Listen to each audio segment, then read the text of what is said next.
And this week we are talking about Powers, episode number 3. It's called Rooney Cries No More. I didn't get the reference. I didn't get the reference either. Okay. I don't know. I didn't get the reference, and B, we are coming off of some off-screen conversation that I'm still kind of recovering from. The stuff you guys don't get to see at home.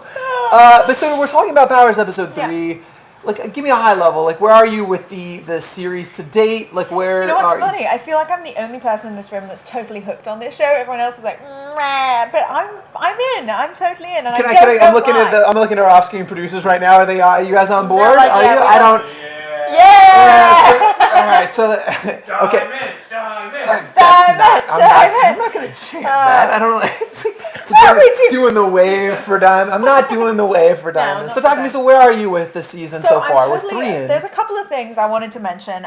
In this episode, we finally get to see Zora do something with her manipulation of light, which Sweet was fun. ice cubes. Yeah, I still don't quite understand what those are meant to represent in the scientific world. If there are any scientists out there that can explain that to us, that would be awesome. It looked cool. And now we understand why she wears purple, because her powers are very purple. Just walk just that know back. There's no scientist out there that's going to explain this. You've been waiting a very long time. It's meant to represent some kind of fractal. Who knows? So one step back. If you haven't seen this, then go back and watch it right now, because we're going to kind of be all over the map talking about this episode and the season to date. Yeah. So you dug Zora's powers. I enjoyed that. I want to see her do more. So Zora explains very early on that she can do stuff with light, which is very professional of her. But she has like an agency and everything. You'd think that she would sell herself a little harder than that. But she's in a board meeting. Light stuff. Stuff lighty. Like I project and light stuff like that. It gets brighter. I don't know. But it was cool because she's in this meeting. She's being talked about. She gets really angry. She slams her fists on, or hands, whatever it is, on the table. This appendage goes on the table. The glass table shatters, and then there's all kinds of fractal light things bouncing around, which is very cool. I want to see what she can do with that in a combative situation. All right. Yeah, for sure. Okay, good. I think everybody looked terrified in the room too, right? That was whoa there, Zora. Pump the brakes a little bit there with your light powers and your scary cubes. Right. So we had Diamond walked over and kind of talked her off the ledge a little bit, right? Had some calming words. So that was the highlight for you in this episode. That was, actually, I have to say, my ultimate highlight from this episode was seeing my friend on television, because I completely forgot to mention last time. Yeah, which is always kind of fun in LA when you happen to see somebody on television. I know that. So, wait, who's your friend? So, my friend, her name is Shelby Steele. She's the super cute redhead who appears on Crispin's game, The Chocolatey Treat.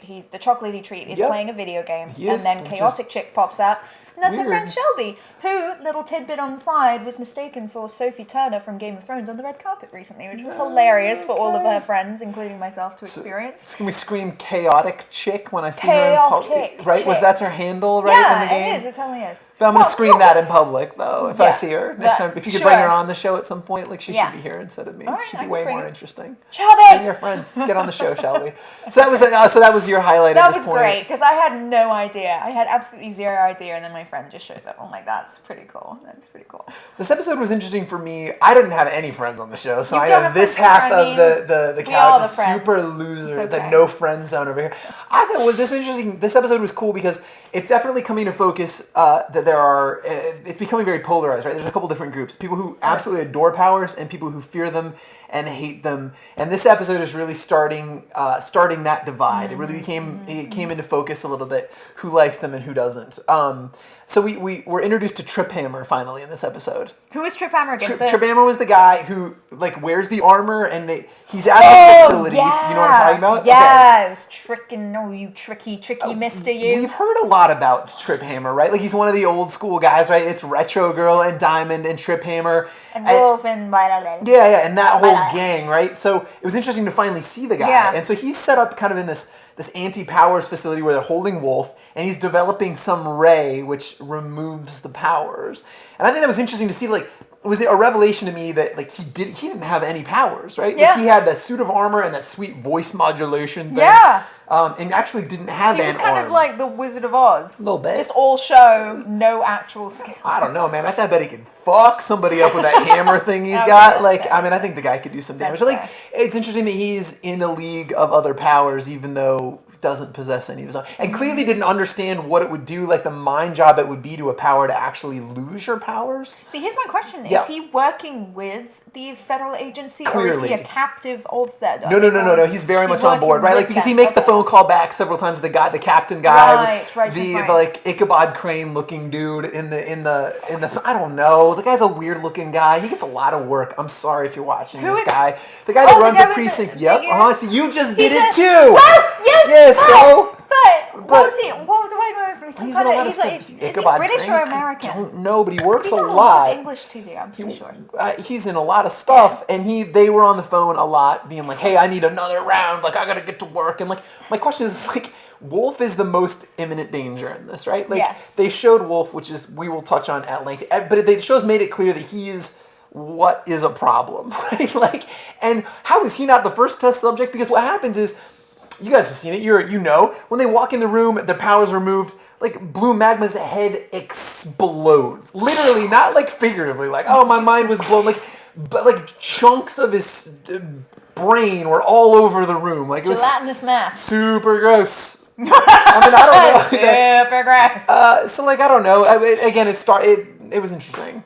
I think the grossest part of that whole series is how they're subduing Wolfe by putting the blade up in here into his brain and scrambling his brains. And there was one moment where Wolfe is alone in his captivity cell, banging his head on the floor and getting memories. And I'm like, if he does this, he's just going to kill himself. And it was just making me wince. It was so what they've said is that, right, like, so when they do that, he's losing connection with his conscious self, right? So he's trying to have that lobotomy needle removed from. It's a gross scene. And it's still weird. It's Eddie Izzard. That's a weird casting. It is weird, but it's working really well. At first, I was so turned off. I was like, Eddie, what are you doing? But then when I saw his naked ass for the 6th time, I'm like, okay, Eddie's kind of rocking this role. So what else is going on? Like, this episode is a lot. So like, it kind of culminates in a scene in the club, right? In Johnny Royale's club.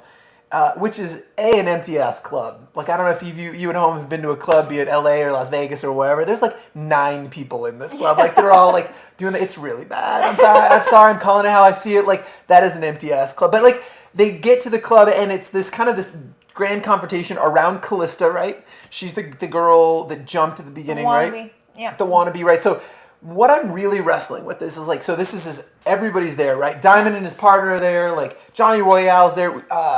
Retro Girl shows up. She's at the scene there, which we'll touch on in a minute. And it's all of this fight to see like who Kalista is going. Like, she becomes this valuable asset, this pawn in this big game of chess, which makes zero sense to me. I don't understand for a minute. Please walk me through this, because I don't follow. To me, she doesn't bring anything to the table unless Johnny Royale has identified something in her, like she's got a latent power and other people are aware and they want to use her and get out ahead of it. But like, she's super boring. She hasn't changed her clothes in like 4 days. Kind of gross. Like, at some point, like I don't know, she shaved her legs. Congratulations. I mean, you're doing something, but like zero personal hygiene. She's still wearing the Retro Girl shirt. So like, I don't know. For me, like, she's just, I don't understand why she's valuable in the context of the show. Walk me through it. From what I've seen, Johnny Royale wants her because she was helping him distribute this drug that he's created. Any wannabe can do that. Yes, there are a dime a dozen. She has proven herself to be loyal to him. So what? Like, she does things for him, no questions asked. That's very... For any cult leader, that's an important follower to have. Okay, so we've upgraded him to cult leader? He's a cult leader. He totally is. As for everyone else, I feel like when it comes to Retro Girl's heart was touched by her. Because at first, Retro Girl couldn't give 2 flying Fs about Kalista. She's like, get out. You're stupid. I don't swear. Some super hard initials. Please dial those back. You're stupid, I don't care. I saved your life. Get out. But then Kalista opens up a little bit to her, and Retro Girl's like, okay, yeah, sure, I've got this mothering instinct for you now. And then Diamond's trying to protect her because he was involved in the case where they took her in, so everyone just has this little tie-in with her, but I think Johnny really wants to keep her because she's a useful commodity to have. She's a good little slave girl that does whatever he wants. And I think that's why everyone's fighting over her. I think that's a real thin premise. I'm not well, sold. What do you think? What do you think? Explain it to me.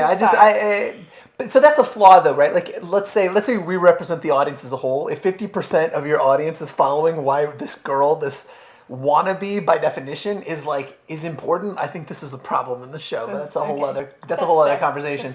So like they introduced a couple of other superheroes at the club, right? What was the guy I should know this. I don't have it in my page of like 14 pages of notes on the show. The guy that he has a storm brewing over him, you know what I'm talking about? He's drinking his new energy drink, you know what I'm talking about? I thought that's actually one of the best scenes when he and Diamond interact. I'm like, hey, I actually miss you. It's not the same up there without you. And it showed a little bit of like, again, a power who's wrestling with how do I interact with a normie or a used to be, right? Silly muggles. Right. Ooh, that's a Potter reference. Oh, you got it. Good job. I followed a Potter reference. I don't know. Quidditch? It was like a big Quidditch match. How am I doing? Is that working? Sure. That guy's super Hufflepuff. Don't put down Hufflepuff. I'm not putting him down. I'm saying that guy I don't know anything about Harry Potter. It's a problem. I'll just say words randomly that, Hogwarts. I'm going to stop. I don't know anything about Harry Potter, and I don't really know much about the show. I don't know where I am with the show right at this point. I'm enjoying it. I'm having a good time with this. Yes, I want to see what happens next. I totally am. Well, we talk about this every week. Yeah. This is our third week in a row. We're talking about the last 60 seconds of the show.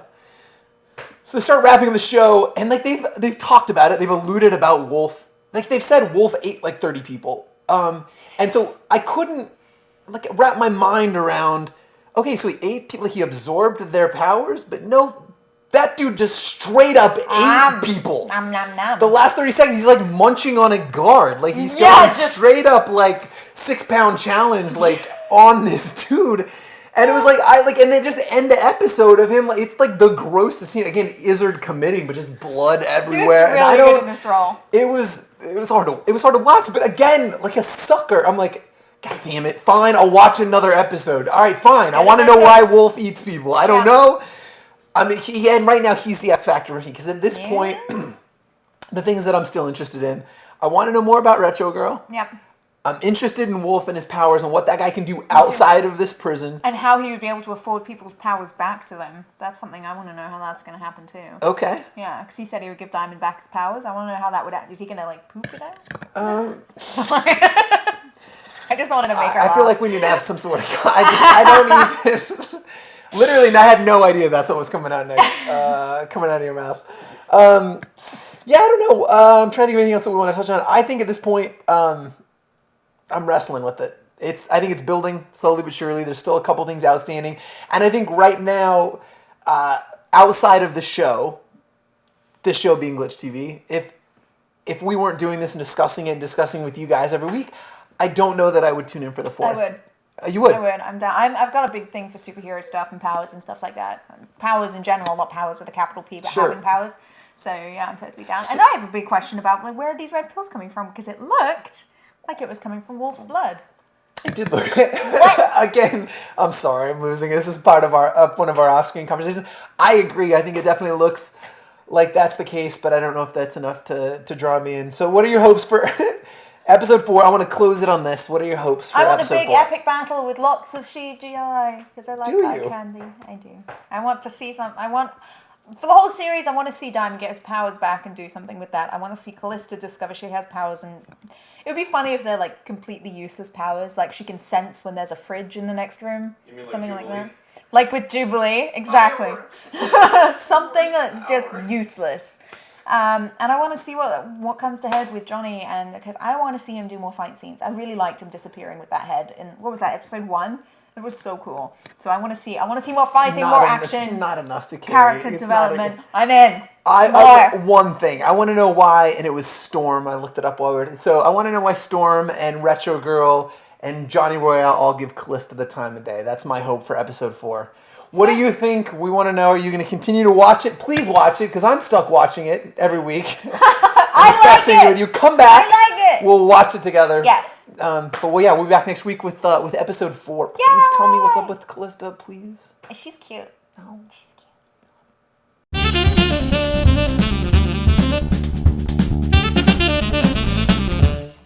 Well, Kate? Yes, Patrick. Well, that's another one. We are episode 3 is in the books. We are done. Dunzo. And that went fast. It did. We were exceptionally high energy. We were. You ran the hell off the set. Crashed through I a wall. don't want the box. Like all Kool-Aid girls. Like, oh no. So we're 3 episodes deep. How are you feeling at this point? I'm feeling really good. This is a great time. I'm thoroughly enjoying getting exposed to new content that I had no idea existed and stuff that I can watch for free. I love that because I'm really cheap. So there we go. I'm liking some stuff. I'm really liking the conversation. I'm liking all the things he doesn't like. It's great. And I'm enjoying the conversation with you guys. So yeah. So how can people get a hold of us? Let us know. You can find us on the website, which is A Glitch In. You can also find us on Facebook and Twitter and YouTube, which is probably where you're watching this. So leave a comment or send us a message. We like to read it all. So yeah, get in touch. We love it. Please do. Come back next week. We're discussing all things associated with television that is not on cable. No cable. No. And with that, we'll talk to you guys next week. Bye. Game of Thrones kicked it up a notch a little bit. My lord. Yeah, I think I watched the majority of that episode like this. Yeah, which is very totally. Super excited. Oh my gosh, Jon Snow. I don't even know where to begin. So this is the third to last episode this season. So depending on when you're tuning in, this is season 5. This is the third to last episode. You guys at home, if you've seen this, you know we're talking about the White Walker episode. That episode. Arguably the best of the entire series. Definitely, absolutely.